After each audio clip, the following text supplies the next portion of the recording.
उस्ताद आते हैं जो जी बच्चा नहीं जी पढ़ जाता, हमेशा शिकायतें लगाते रहते हैं बच्चे की। मुझे इतना अफसोस होता है जब कोई उस्ताद वालदैन को ये कह रहा होता है जी ये पढ़ता नहीं, तो भाई थोड़े को कादल उन्होंने भेजे।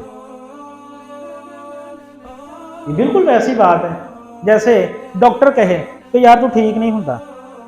ये नहीं, आपने प्रॉब्लम जो है उस बच्चे को उसका सोल्यूशन फाइंड करें यार, उसका डायग्नोसिस तो करें। कापी पेंसिल लेके बैठें, देखें।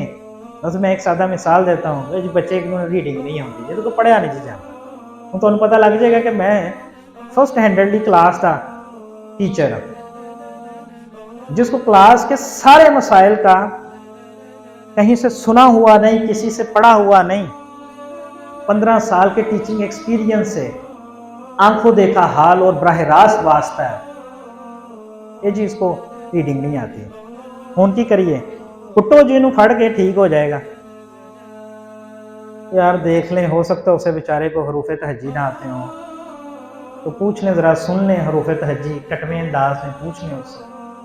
हरूफ तहज्जी आते हैं तो हो सकता है जोड़ तोड़ में मसला हो, तो यार ज़रा जोड़ तोड़ में देख लें, 2 हरफी हरूफ को देख लें, 3 हरफी हरूफ को देख लें, 4 हरफी हरूफ को देख लें, वो लिख के उसे सुनते चले जाएं। जो मसला है कागज़ पे एक साइड पे लिस्ट आउट करते चले जाएं, उसे क्या हो गया हुआ।